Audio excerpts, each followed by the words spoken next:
All right, moving on from the soda to you beer drinkers. This here is a Anheuser-Busch early bottle from them, from that company. Check out that. Have their A and their eagle on there. It has Anheuser-Busch company right on there. This one's not super old, but I mean, it's definitely before the turn of the century. Probably late 1880s, I bet you. Yeah, 1880s, 1890s. A little bit before, still has the blob top, but it had been before crown tops came into play.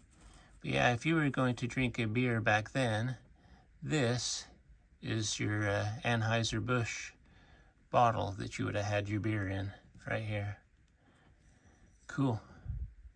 Some cowboy was having a little beer, and he was having the fancy kind, because there's some that are actually just a plain old brown bottle beer. But yeah, he went with the name brand.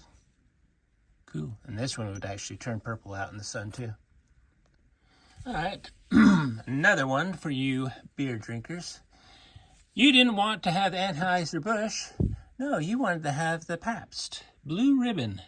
I don't know if they were Blue Ribbon back then, if that was a later little thing, but yeah, it says Milwaukee right there.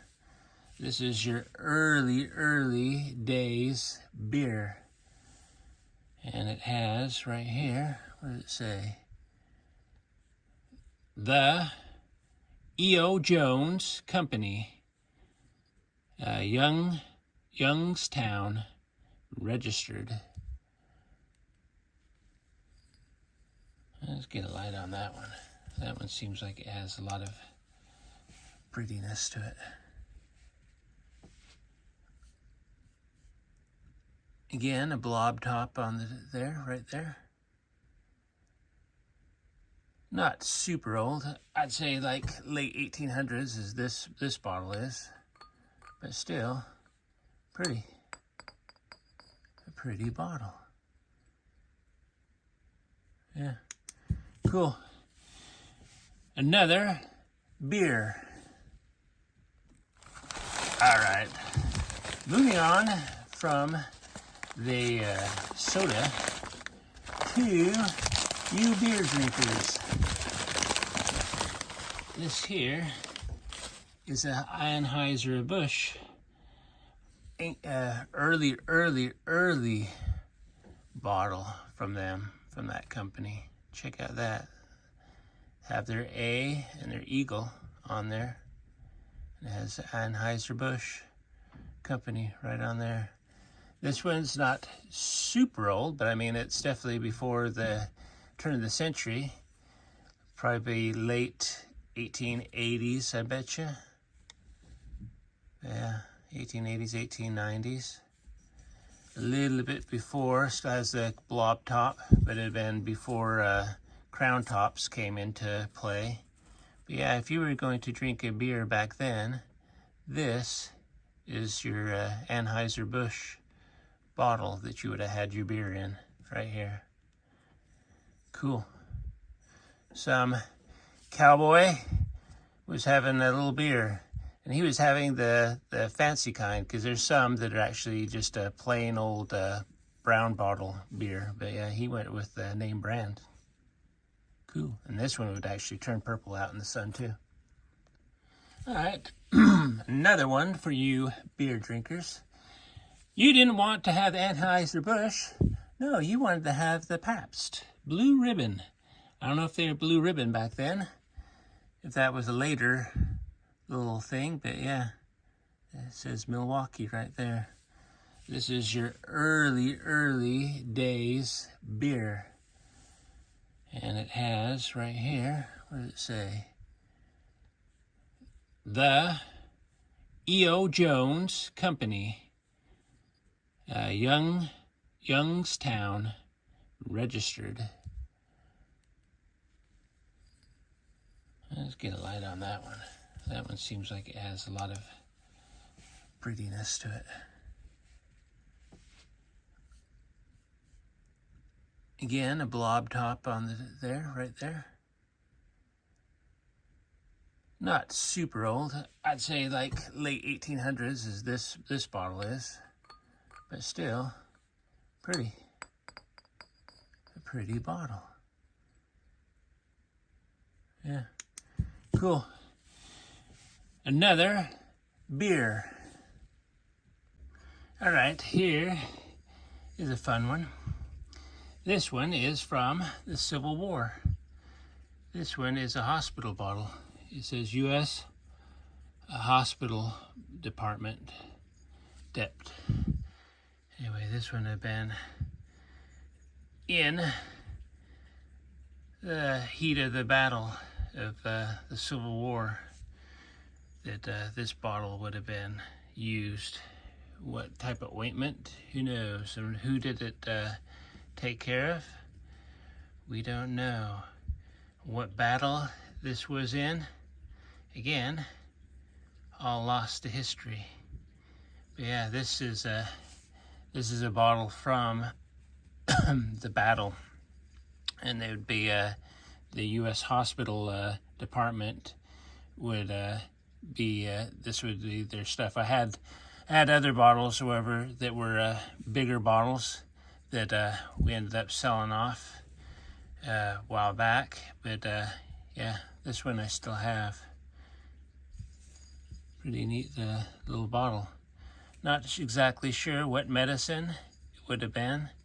Again, what battle it would have been in, and where they would have, set up their hospital camp to treat the Civil War soldiers. This is part of American history right here. This is one of those bottles that stands above a lot of all the other bottles because of the type of history it was in, the founding of our country, the pivotal point. Anyway, yeah, imagine that. I have a piece of Civil War history. I actually have upstairs a button from the Civil War too, from a soldier that came west after the Civil War, and one of his buttons came off. General enlisted soldier is what I found out from the Civil War sites. Anyway, you really can't zoom in on these because they're just hazy. But yeah, cool. All right. Here is one for my for the Salt Lake history page. Check out this. Western Dental Supply Company, Salt Lake City, Utah. This is one that I dug up back in the late 70s, early 80s in Salt Lake City. And you may ask yourself, what is this thing that we're seeing here? Well, I can tell you in just a click of this thing. Ink. You would have your little ink that you'd put in this little thing right here to sign. Tell Jimmy that he has bad cavities and the parents are going to have to mortgage the farm to pay for it. But yeah, I had to do some research on that. But those that are from that page, the Salt Lake page, this here is quite a find from Salt Lake City area. Does anyone out there know about this company? And if so, tell me a little bit about it. Yeah, this was one of my favorites when I dug it up. I thought it was pretty dang cool. It was chucked into a trash pit up in downtown Salt Lake City is where I dug it up with my dad back in the late 70s, early 80s. Pretty cool. All right, continue on. I have many more things from Salt Lake that I can show. All right, these are the last ones in that box. I'm just guessing, because I know Stanford was was ink, but maybe they're ink. I don't know. I gotta do some research on it. It says, what does it say? Move that away. It says Groves and Whitnall. Groves and Whitnall. And it has a globe. It says globe right there. Trademark. And it says Salford. Salford? Salford. Oh, so it's not a Stanford, it's Salford. So who knows what this is. But yeah, pretty neat bottle. There are different ones here. My dad must have been on a kick of finding them or collecting them. But yeah, they're all different. They all have that globe on there. And as you can see, this one here is later on because that has a crown, starting to get the crown top. That was later on. Whereas these two right here have the blob top on them. They'd have been older. But yeah, see the color of them. That one's kind of got an amber color. And you got a green here. And then less of a green, kind of the mix. It's almost like this in color-wise. Goes from that color to the green.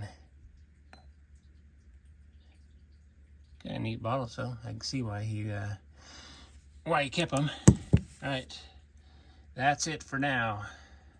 All right, one last thing before we wrap it up for the night. These here, these bottles, were referred to as blacks because they were just, the glass was black. You couldn't even really see through them most of the time.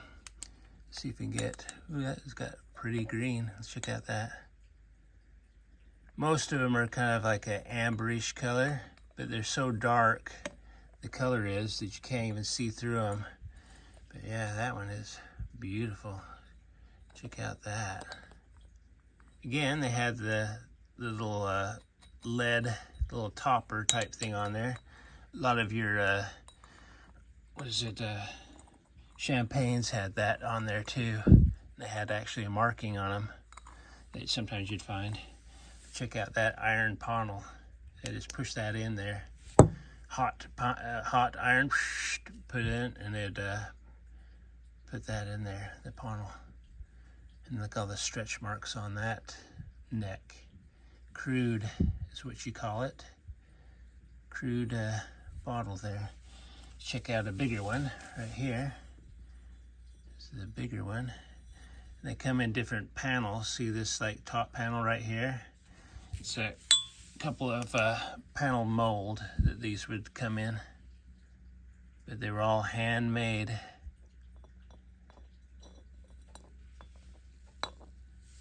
Again, check out that crude iron panel right there, pushed in. Old, old, old. And then you got this one here that's actually a bitters. This one's almost in the shape of that one's, but it's actually a bitters. Check out that one. That would make you excited when you're digging, when you see that age right there. That is just crude. It has their name right across the top of it too. Bitters.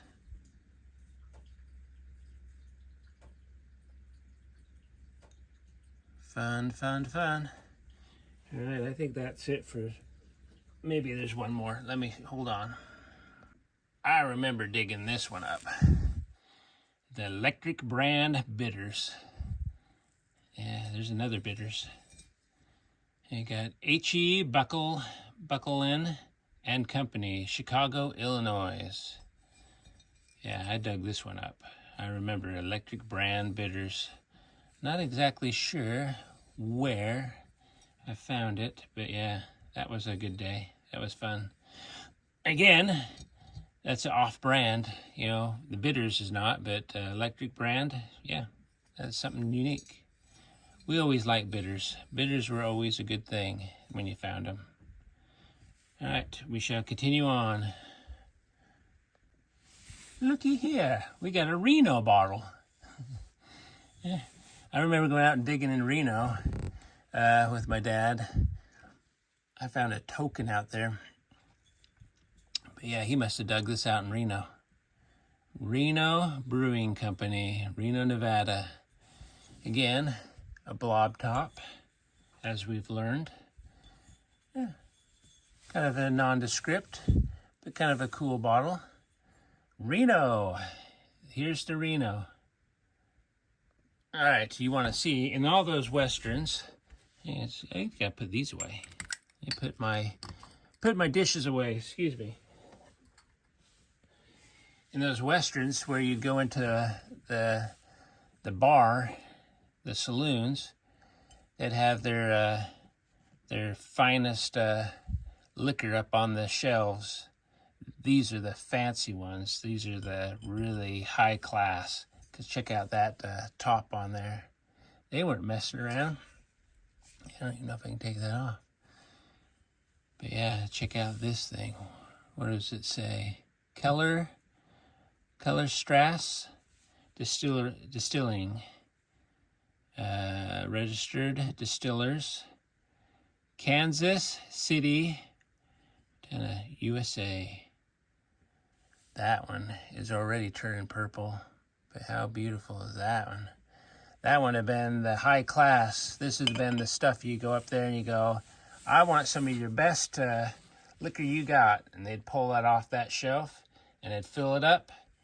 And I'm not sure if they'd probably even throw away this bottle. This bottle probably just sat up on the shelf and was filled up again. Because that is a fancy bottle. That'd have been in their the liquor area. That'd have been their finest liquors up there. All right, the next one here. What is this? Oh, yes. Gin bottles usually came in this shape. And again, one of my favorite colors, aqua. Oh my goodness, guess what? I know a guy named Paul Jones. maybe it's his predecessors from a long time ago. Paul Jones and Company. But yeah, what did he make? What did I say it was? Where bottles come like this? Oh yeah, gin. Red Star Gin. That is a beautiful bottle. Look at the shape of it. Wow. Very crude. Look at that. Look at the bow in it, in the thing. Crudely made. Yeah. Fun. Fun stuff. Neat bottle. Ooh, it even has an iridescence to it. Pretty. All right, continue on. You know, what I was telling you about the Intercontinental Railroad coming through.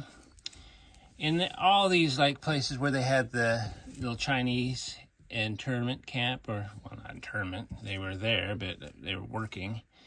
Anyway, yeah, they had some of the most beautiful porcelain ware. But right here, this came out of one of those little camps. How beautiful that most of it's gone off of there, but yeah, they could put their little sake in there. Maybe it's a sake cup. But yeah, in the like say the Chinese side of town, in these little camps, yeah, they had beautiful. They were talented in many ways. But yeah, very beautiful, delicate thing. Oh, that's from Japan right there. Pretty cool. All right, let's move on. You can see this one here. I don't think I showed this one very good. That's a nice little cup, little dainty cup. All right, let's put those away. Here's a gun. I suggest not using this in a duel. Yeah, a gun bottle. And guess what? At the time, when it went down with my mom and dad down to Las Vegas to the bottle show, they put an estimate of $5, $15 on there to the highest bidder, the ones that want to have it. But apparently, nobody wanted the gun. But this is not super old. This is like turn of the century.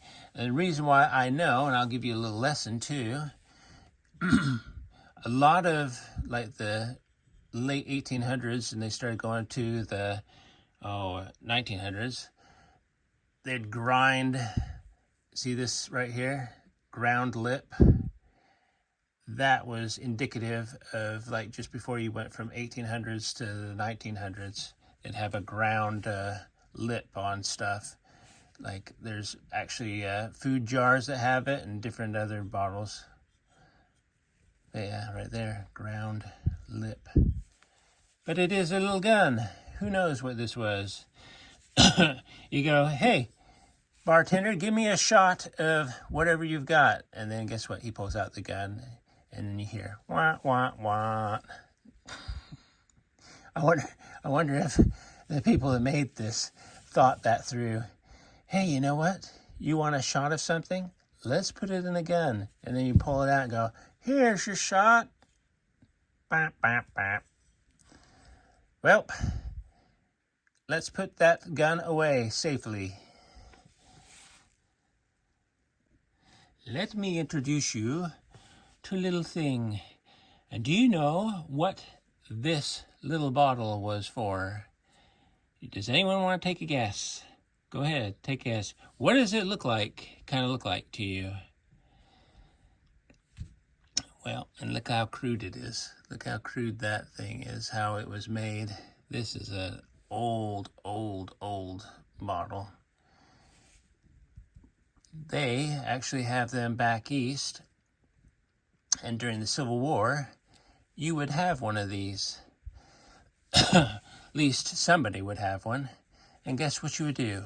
You'd put your little quill in there, and you'd sit there and write, Dear Emily, I was shot by a musket ball.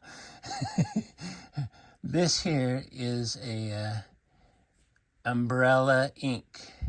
And that's why you see this. It kind of looks like an umbrella. That's what it's called, umbrella ink. But yeah, I've seen people, you know, well, a lot of them came from back east. The inks where we come back here, there was different Carter's ink and stuff like this, but this is one of the fancier inks. But yeah, I've seen on my Civil War, little sites that they have, people have dug these up. And yeah, they're from that era, from around the Civil War type time. But yeah, who knows what letters were written? What kind of deals were made? And what kind of bad news and good news was written onto little letters that were sent by the Pony Express? Because that was the only way to get your mail, besides by a covered wagon. But yeah, you'd write. There was no internet. There was no stuff like that. You would have to sit there and ink everything out and send it. And who knows what letters are around that were penned from this, or what kind of words or kind of like tragedies and stuff that were happening. Who knows? But I said, you know, like we just got a bunch of gold. Who knows? That's kind of interesting to think about. All right, now you've been introduced to, what is it? It is an umbrella ink. And I have one somewhere here that's actually a really pretty color, but most of the time they came in this aqua color. But I do have like a almost green tint one, which is really kind of cool. All right, we'll say goodbye to umbrella ink for a second. For those that wanted to get plastered on the weekend, apparently you had Hainer whiskey. You know what? Can I have a Hainer whiskey? And where is it from? Distillery Company, Troy, Ohio. Yeah, this wouldn't have been. Somebody got wasted on that night, and what kind of bad choices they make, who knows? But look how purple that thing's getting. That is a beautiful bottle. Eventually, it'll be really pretty. Let's see what's on the bottom here. See, right? It says 1897, November 30th. I'm reading it in reverse order. Design patented, and it's November 30th, 1897. Hey, Hayner, how'd you do? Apparently you didn't continue going because we don't know much about Hayner anymore. Hayner just kind of went into the weeds, much like many of the people that drank his product. Here is a little kid's top. I'm not sure.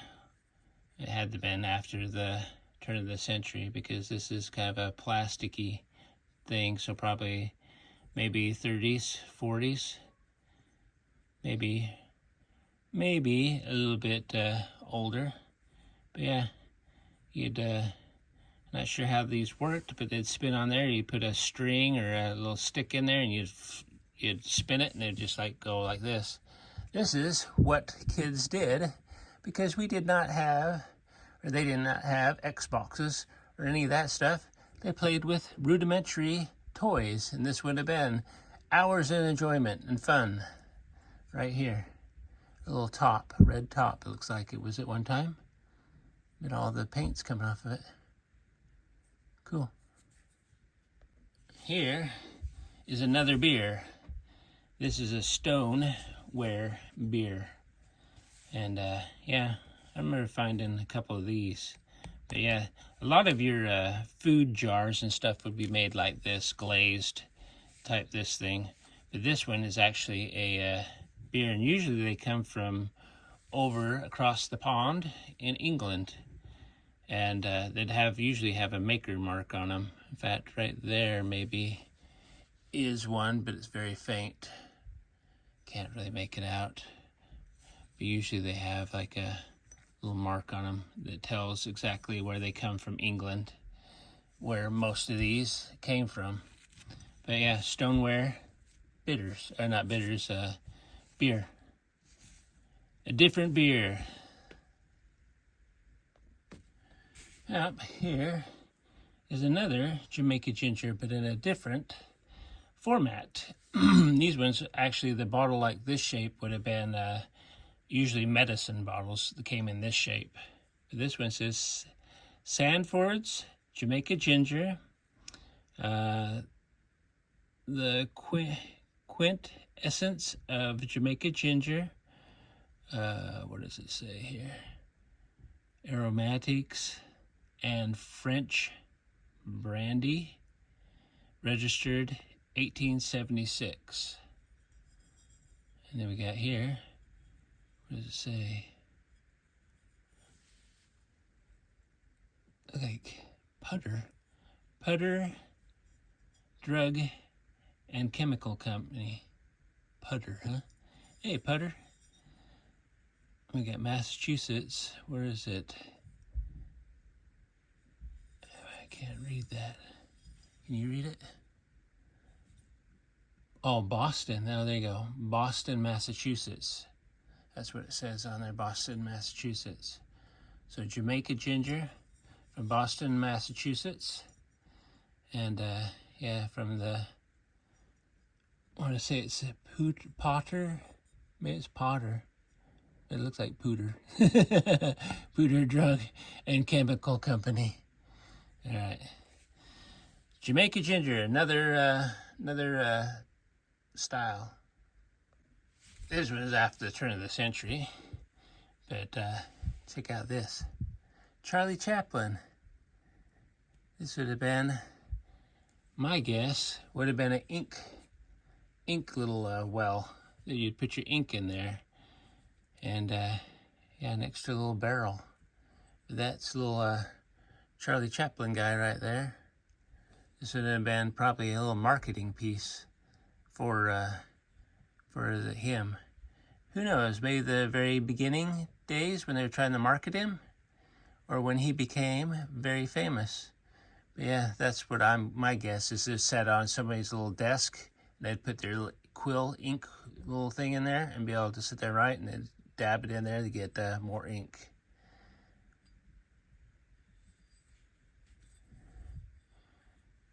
what does it say on the bottom? I won't be able to see. Let's see, get a light on it. Yeah, that ain't helping. See if you can see.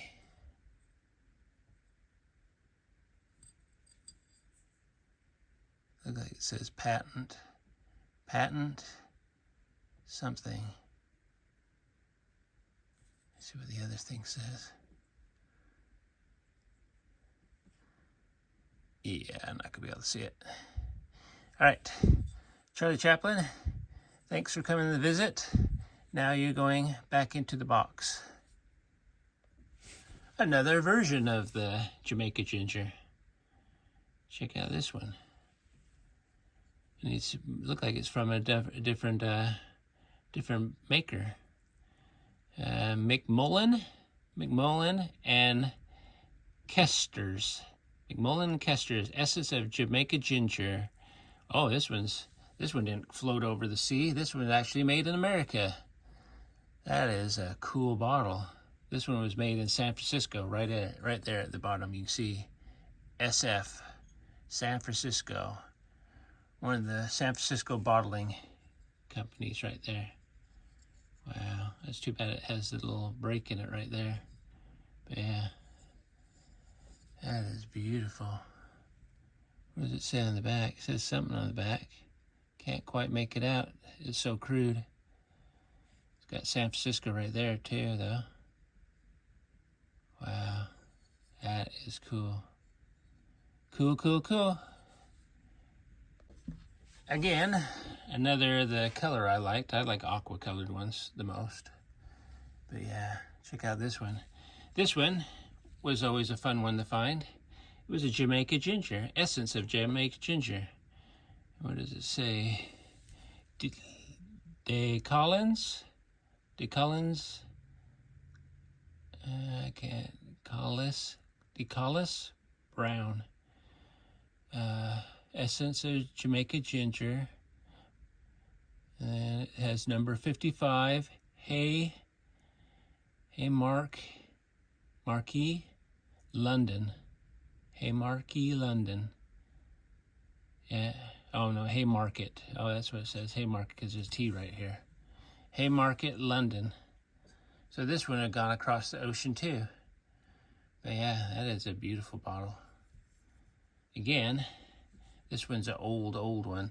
The funny thing about it is where I live, there's a mine, and up on top of the mine, there was a house up there that was long gone, a little cabin, and I found pieces of this very bottle up there. Check out the bubbles in that thing. It has little bubbles in there. Tiny bubbles. Yeah, pretty bottle. Jamaica Ginger. Again, another one to do a little research on. But yeah, always a good bottle to find. All right, another one for you beer drinkers. You didn't want to have Anheuser-Busch. No, you wanted to have the Pabst Blue Ribbon. I don't know if they were Blue Ribbon back then, if that was a later little thing, but yeah. It says Milwaukee right there. This is your early days beer.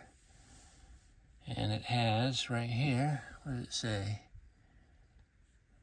The E.O. Jones Company, Youngstown, registered. Let's get a light on that one. That one seems like it has a lot of prettiness to it. Again, a blob top on there, right there. Not super old. I'd say like late 1800s as this bottle is, but still pretty. A pretty bottle. Yeah, cool. Another beer. This must be the bitters box that I'm in right here. An Iron Bitters. Again, Didn't see too many of these.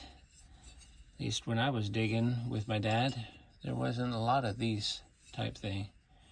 Oh, Brown, what's it, Brown Chemical Company? Again, now in the day of all information, you could probably look up that, or I could look up that and find out, but check out the stretch marks on that neck right there. One thing about it is these little marks, wherever the side panel marks, only go up to the neck back in the 1800 bottles. Yeah, pretty. Let's see if I can get a light through it and see if it has what it has. Not a lot of bubbles. Still pretty. Check out that neck though. That's beautiful. A lot of people like, oh, how can you say it's beautiful? It's just a bottle. It's just glass. But check out that. You tell me that's not beautiful. The big old bubble right there stretching right up into the neck. That's cool. All right, continue on. Another bitters. This one, S.O. S.O. And what does it say? Richardson's. S.O. Richardson's. And it is a bitters bottle because it has the bitters on there. And you can see that rainbow kind of iridescence is what react to the soil that it was in. But it was from South Reading, Massachusetts. And it got on maybe the Intercontinental Railroad, or maybe it just went by wagon across the plains into one of these ghost towns that was dug up by my dad. Nice bottle. It was put in with the nicer ones because guess what? It's a bitters. And you don't see too many bitters that are that style. So it's probably worth something. But you know, it's only worth something to somebody that's actually going to sell it. And guess what? I'm not selling it. That is cool. Neat stuff. All right, continue on.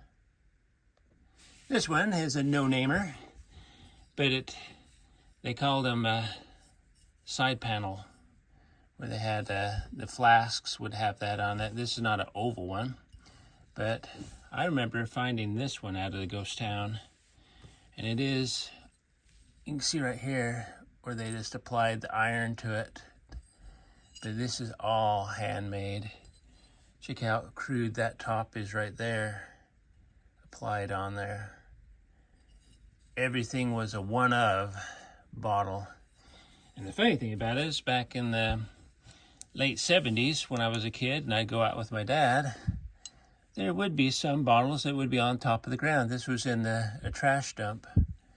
And while my dad would be out there digging for bottles, I'd go around with my little BB gun. I wouldn't shoot these, but I'd be out with my BB gun just scouting around, digging through. And I remember there was a bunch of tin cans and I found this in there. But yeah, how beautiful is that? Let's get up there.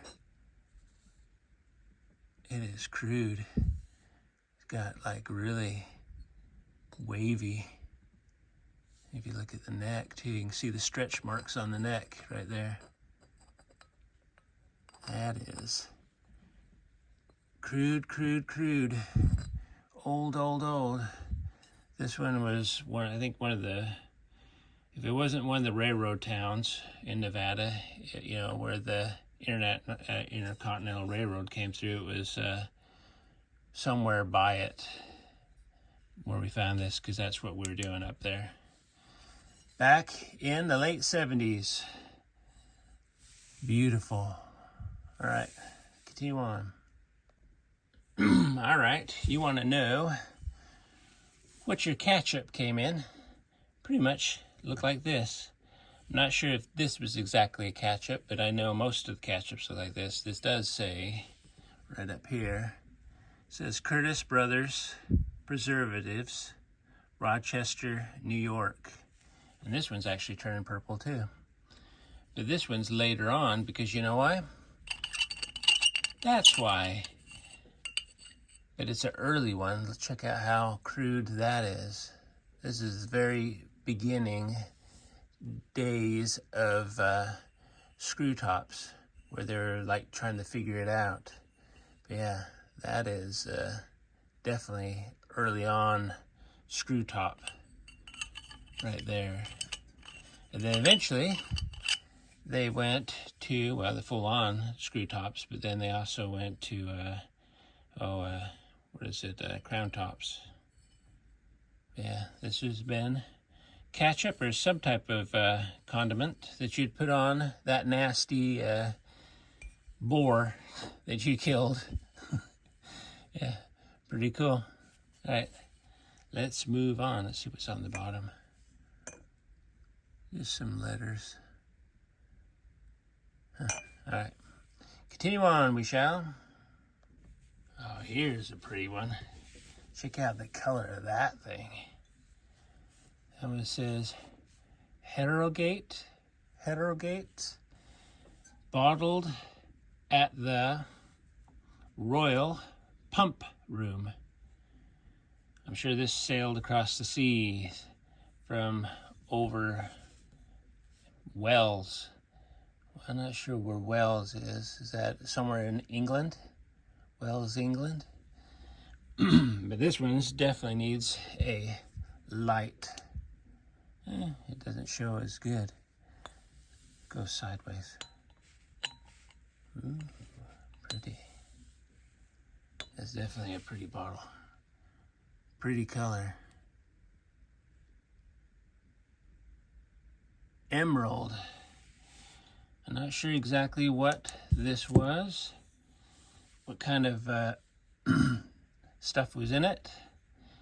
My guess, this one would have been probably something to drink. Something other than medicine. But I don't know, I could be wrong. All right, I'll do some research on that one. Man, I got so much research to do. Next one we got is another bitters. We like bitters. There was IXL bitters, there was Hofstadter bitters. This is the Lashes liver bitters. And see what it helped you with. Nature's Tonic Laxative. Apparently, this is what you would have to have for a rough night out there at the outhouse. And who knows, maybe this is where it was found. Because we'd dig, there was outhouses where, and there was, like I say, a lot of people, I go, you dug outhouses, privies is what they call them. Yes, we did. Because guess what? All the poop was gone. It didn't last long. It went to the soil. All it was dirt left. But yeah, sometimes when they go out to the outhouses, they'd have this stuff stashed away, and this was like full-on liquor. Anyway, disguised as a remedy for something. But yeah, you would sit there and you go out there and go, yeah, I'm gonna go out to need to use the outhouse. And then you'd pull out your bottle and drink down the liquor and go inside all liquored up. And eventually you'd throw the bottle down into the outhouse. But yeah, pretty cool. See if there's anything on the bottom. Nope. All right, let's continue on. All right, on the railroad, the Intercontinental Railroad, where they both met, used to have workers. There was Irish workers, and then there was actually Chinese workers from Asia. And anyway, they built our nice railroad that goes across the United States that connected at Promontory Point. But this is one of their little sake bottles, and it's made out of clay. And anyway, this is one that my dad dug. In fact, he had this one, I think, at his work on his desk out there because he was so proud of it. And he actually, one guy really liked it, one of them, and he was able to provide one for another coworker that wanted it, or a client. But yeah, these are pretty fancy. This would have been one crazy night. You would have this and maybe some opium. That's how how they partied in Chinatown. And yeah, back then they had different sides of the town. Back then it was segregated. They had Chinatown, and Chinatown, they would go and have all of them do the laundry, and they would a lot of them made the food for the other workers in the railroad. But yeah, pretty cool. Look at the glaze on that. You put your sake in there. All right, continue on. Here's one that my mom liked. I think she got a kick out of it. Kickapoo. Kickapoo Sage Hair Tonic in Cobalt Blue. That one's actually a pretty rare bottle too. Pretty cool. But I just remember my mom, it was one of her favorite bottles right there. But it was kind of just funny. Kickapoo. I have to do some research on that one too and find out more history on it. But yeah, that is cool. And we still have it. There's certain bottles that didn't get sold off that we still have today. All right, we are getting into some of the leftover, some of the bottles that my mom and dad really enjoyed, or items that they had found. But this one's right here is probably worth quite a bit of money. Anyway, I'm going to share it on the Salt Lake City history page. But yeah, this here, Leon Compliments, must have been a advertisement piece. But yeah, Salt Lake City, it even has the address. I got to look up the address on there. But this one here, back in the early 80s, one of the newspapers, probably the Deseret News or Salt Lake Tribune, came to do a piece on my dad because he had all of his different bottles because he used to dig up in Salt Lake City. He was quite known among the diggers up there and finding things. And this is one that we have a picture of my mom and my dad. And anyway, and my mom, I think she's poking a little pick through there. Yeah, that is cool. Let's see what it says in here. Made in Germany. That is cool.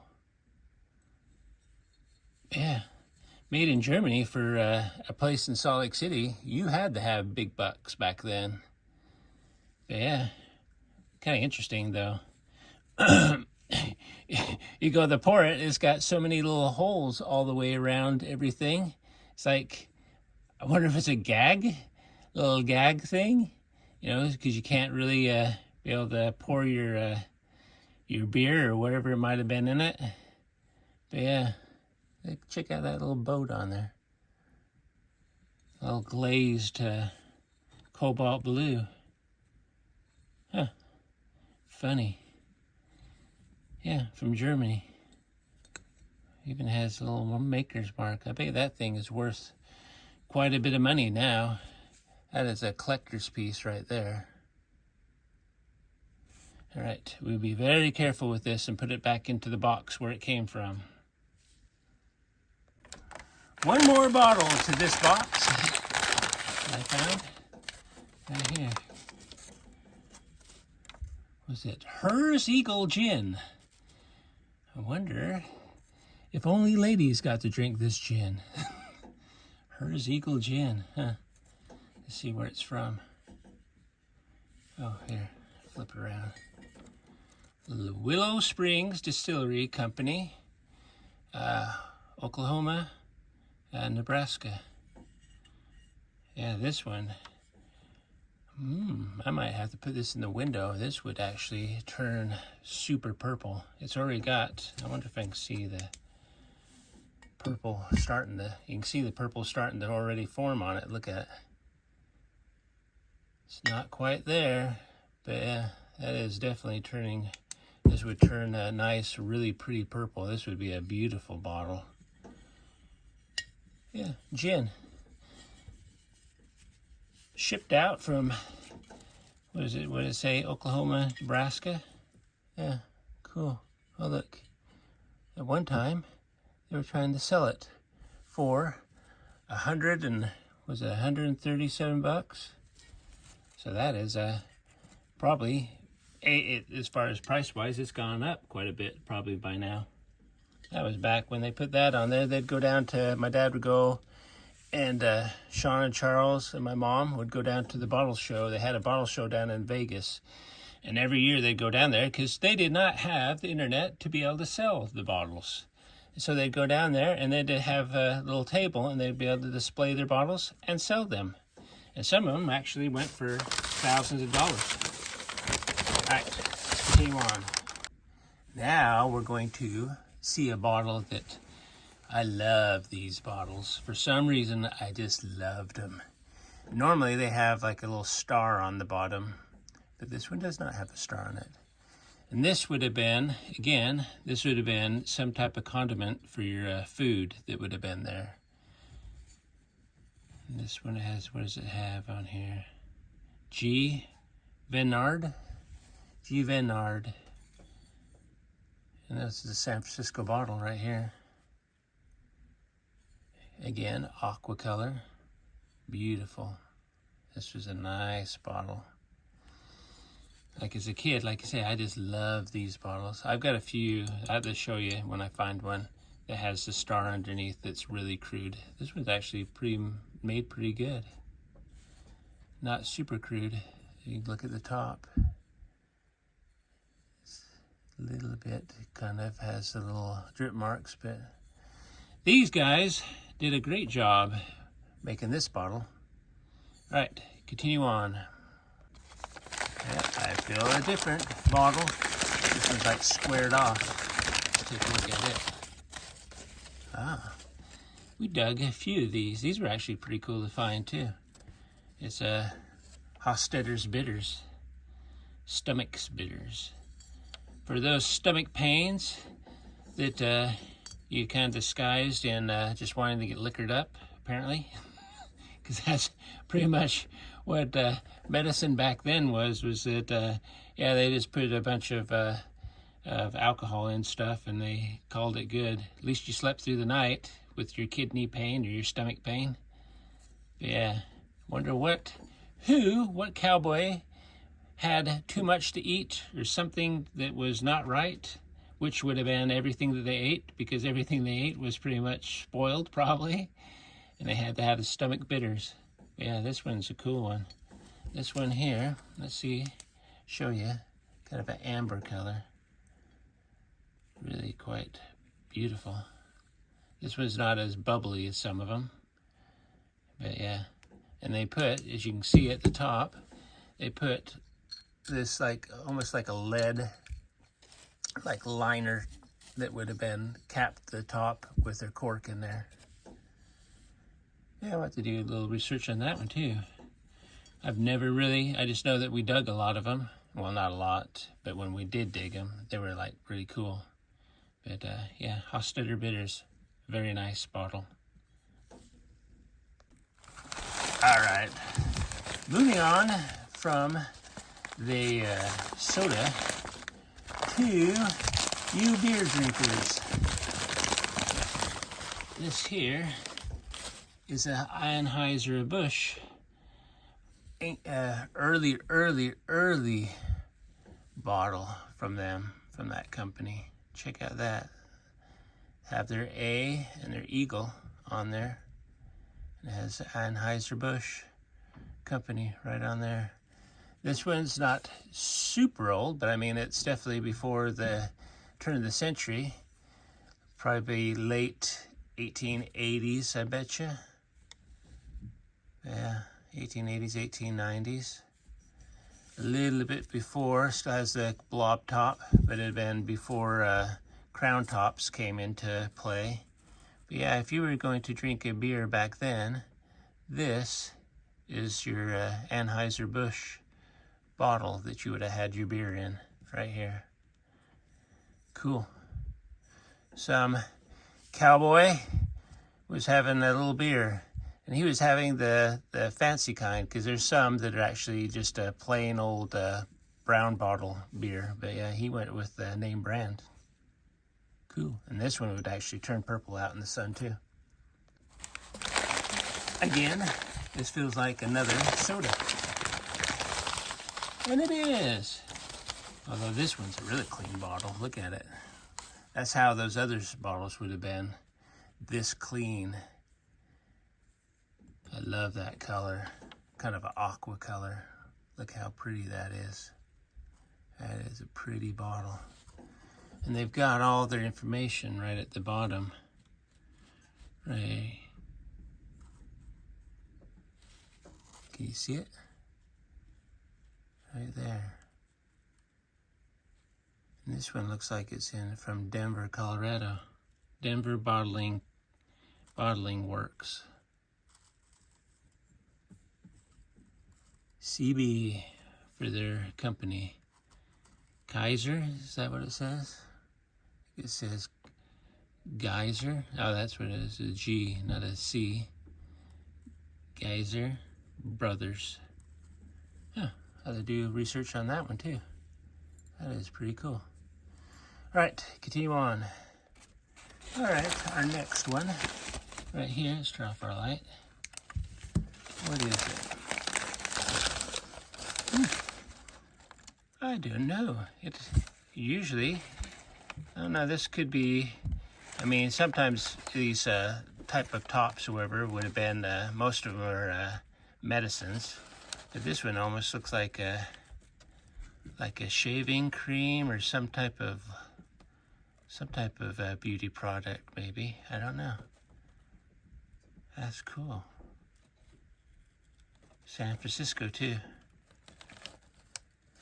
A lot of the bottles were made down in San Francisco and then shipped out to the mining towns, or we'd find a lot of them that came from back east.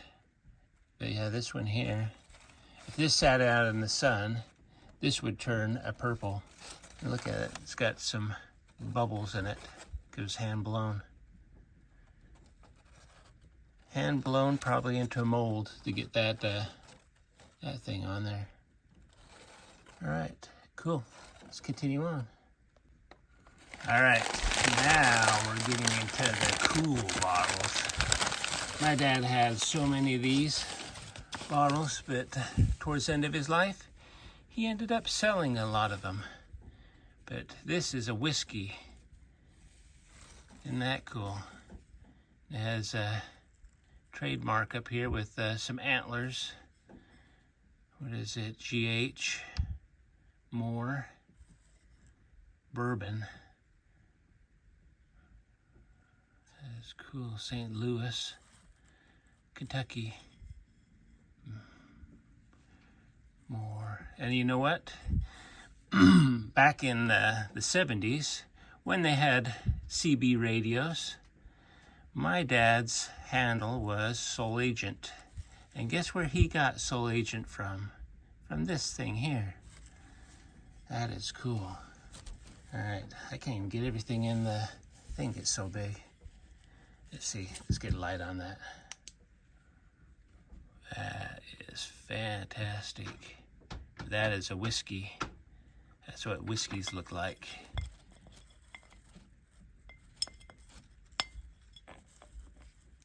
Pretty. These were probably one of the, there's a couple bottles, but like this here would have been one of the prize things that when we'd go and dig some of these, and you'd go home after a time out in the hills in the ghost towns, and you'd come away with one of these, you were so excited.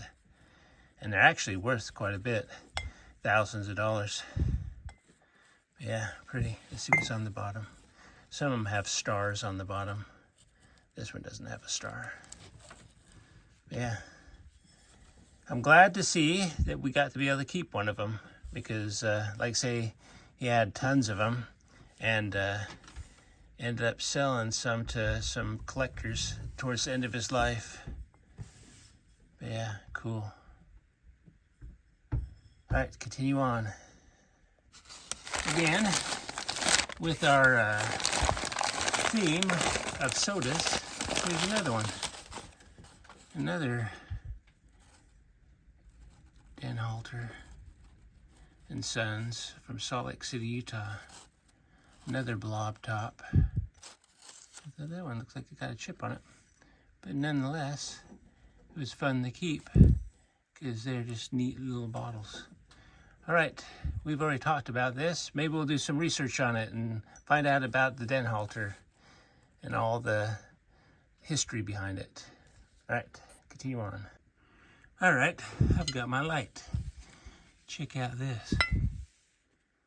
Look at all the bubbles in that thing. How pretty that. Olive green. Wow. In spots it has the kind of almost amber tint, but yeah, it is definitely olive green.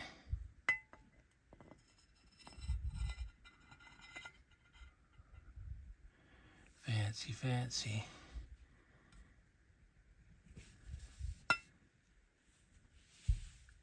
Let me get a light on this side. It's probably about the best right there.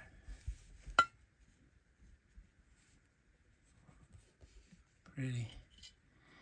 These are the bottles that we dig that we were very excited to find.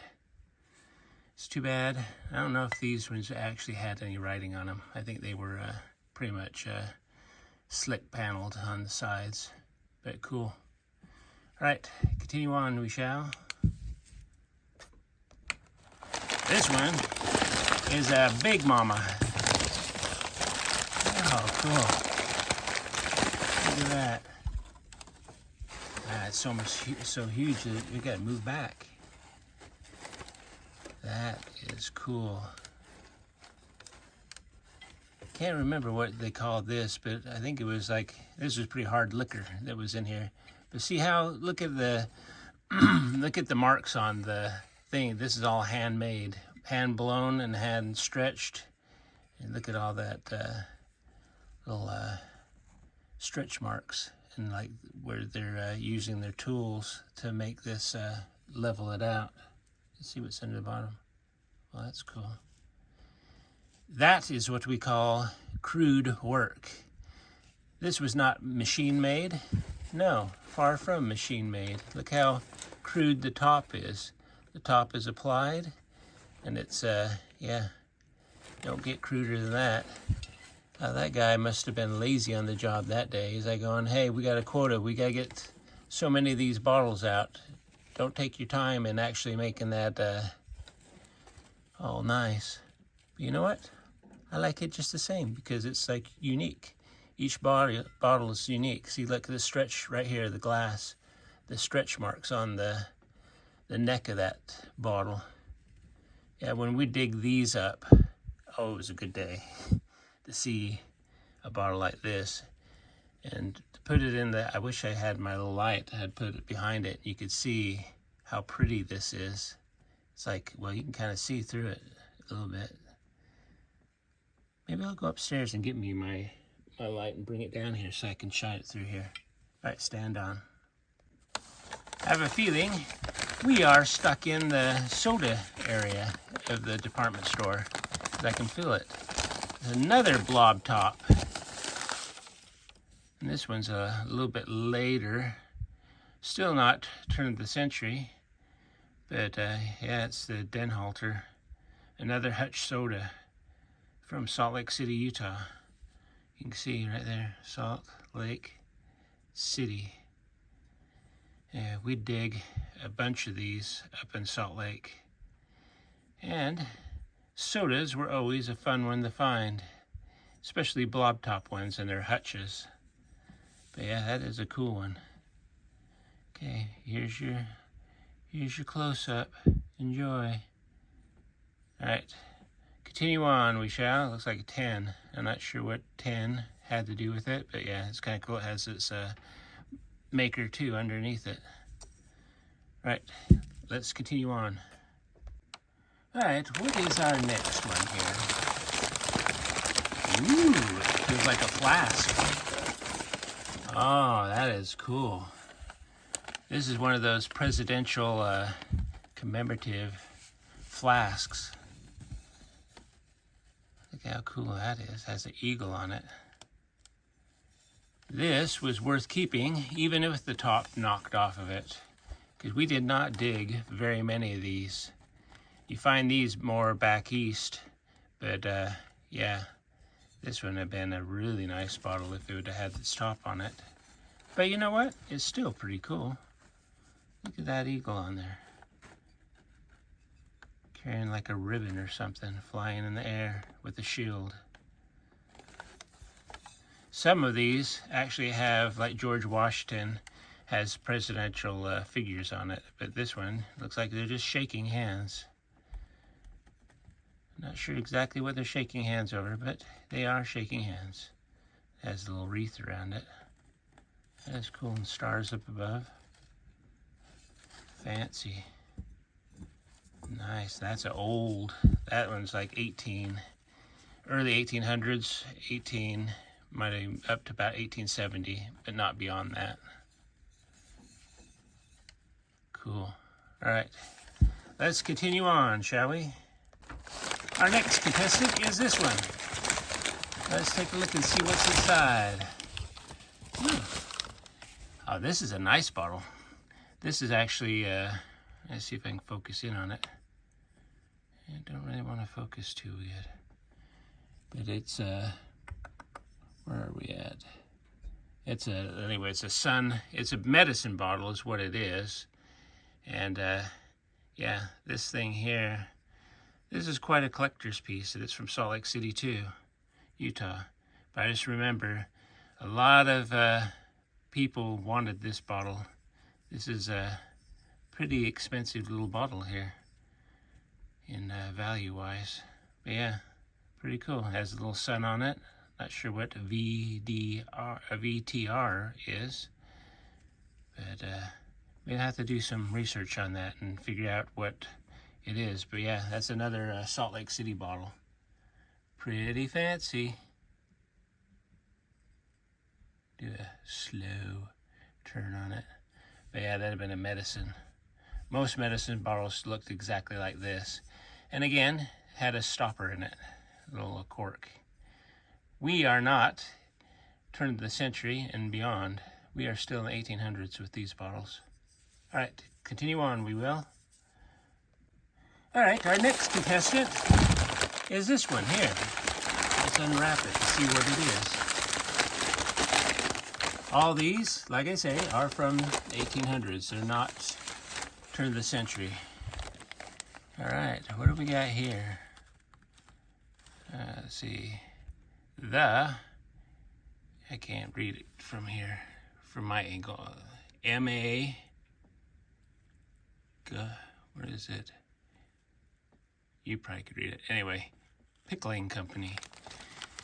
So back in the day, you would have some pretty nasty meat and food and stuff like that you would have to put little condiments on it.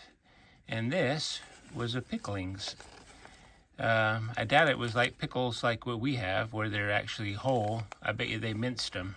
They'd put in this, and this is what you would put as a garnish on your food to make it palatable. Because back in the day, you would be eating wild game and other stuff.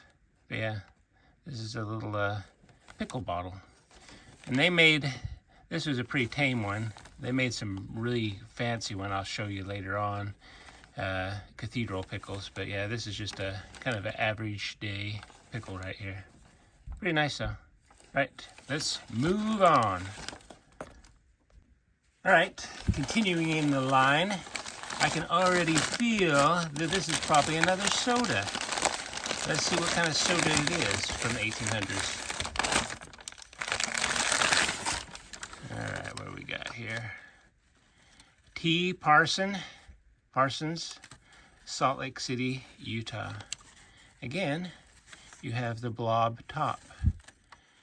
This would have been, they call these hutch sodas. And as you can see, the longer they sit in the ground, certain glass actually turns to like an iridescent, has like a little sheen on it. And that wouldn't have been there when they bought it. It would have been a clear bottle. But over time, sitting in the dirt, a lot of the bottles that we'd find would kind of get that type of sheen to it. And they'd get really flaky on top where that sheen would kind of just flake off. But for the most part, it'd stay on there. Again, another little bratty kid up in Salt Lake back in the 1800s. Dad, take your covered wagon and go down to the store. I want a soda. But yeah, who knows? Maybe the adults drink them because it was a new thing. And if you didn't want to drink hard liquor, which most people back in the 1800s in Salt Lake City probably did not, this would be your next bet right here. All right, a Hutch soda from Salt Lake City, Utah. Right, let's move on. All right, we get to unveil some of these bottles that have been wrapped up. And when me and my dad went digging, we'd dig up a bunch of bottles and then we'd bring them home, wash them up, most of them. And anyway, they'd be wrapped up. And let's take a look and see what we've got here.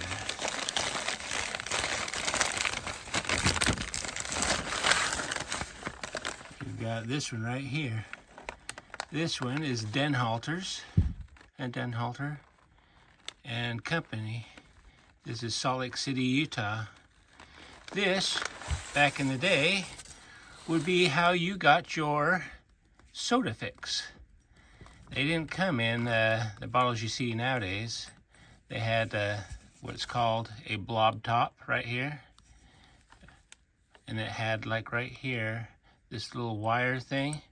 There is a little cork or little stopper or whatever that would be pushed in right in here. I don't know if I can get it out. It's pretty stuck. But yeah, that's how you would have your sodas back then. Who knows what kind of soda this was and what little bratty kid back then had it, because back in the 1800s, guess what? You'd have to be pretty rich for your little kid to have a soda. But yeah, that one had been dug up in up there in Salt Lake City, Utah, back in the day. All right, let's move on. All right.